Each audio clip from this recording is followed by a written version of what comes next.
आणि आता बातमी आहे पुण्यातून। पुण्यात मवी आणि महायुतीकडून शक्ती प्रदर्शन केलं जाणार आहे। उमेदवारांच्या शक्ती प्रदर्शनामुळे वाहतुकीत बदल करण्यात आले। तर अर्ज दाखल करण्यापूर्वी उमेदवारांचं शक्ती प्रदर्शन होणार आहे, तर विभागीय आयुक्त कार्यालय परिसरात वाहतूक बदल करण्यात आलेले आहेत।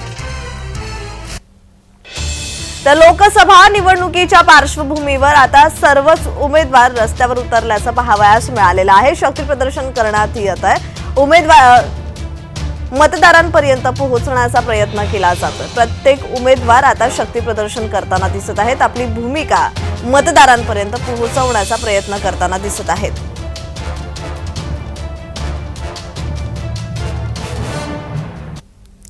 तर या संदर्भात अधिकची माहिती देत आहेत आमचे प्रतिनिधी अजिंक्य धायगुडे। अजिंक्य, महायुती आणि महाविकास आघाडीकडून आज पुण्यात शक्ती प्रदर्शन केलं जाणार आहे, या संदर्भात ताजा तपशील। नक्कीच आज महायुती आणि महाविकास आघाडी दोन्हीकडूनही जोरदार शक्ती प्रदर्शन केलं जाणार आहे। दोन्हीकडूनही जोरदार सभा घेतल्या जाणार आहेत पुण्यामध्ये।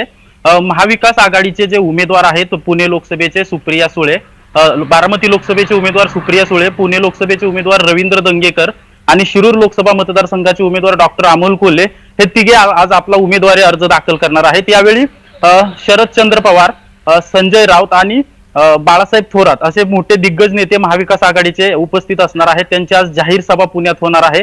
त्याचबरोबर बारामती लोकसभा मतदारसंघाच्या महायुतीच्या उमेदवार सुनेत्रा पवार यांचा देखील आज अर्ज दाखल केला जाणार आहे। आणि यावेळी मुख्यमंत्री एकनाथ शिंदे, उपमुख्यमंत्री देवेंद्र फडणवीस आणि उपमुख्यमंत्री अजित पवार देखील यावेळी उपस्थित असणार आहेत आणि यांची देखील जाहीर सभा पुण्यात आज होणार आहे। त्यामुळे दोन्ही बाजूने आज जोरदार शक्ती प्रदर्शन करत अर्ज दाखल केले जातील आणि त्यानंतर जाहीर सभा देखील दोन्ही बाजूने होणार आहेत। जी जी अजिंक्य, या शक्ती प्रदर्शनाच्या पार्श्वभूमीवर वाहतुकीतही बदल करण्यात आलेत, तर या संदर्भात ताजा तपशील।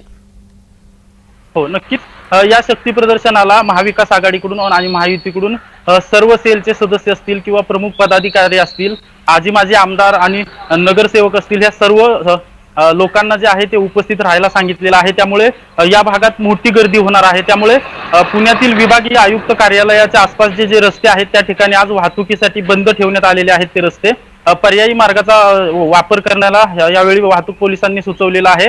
आणि आज महायुती आणि महाविकास आघाडी दोन्ही बाजूने जे शक्ती प्रदर्शन होणार आहे त्यामुळे मोठ्या प्रमाणात कार्यकर्ते या रस्त्यांवर असतील। यावेळी प्रभात फेऱ्या देखील काढल्या जातील। त्यामुळे खबरदारीचा उपाय म्हणून पुणे वाहतूक पोलिसांनी हे रस्ते वाहतुकीसाठी बंद ठेवलेले आहेत। धन्यवाद अजिंक्य, तुम्ही दिलेल्या माहितीबद्दल।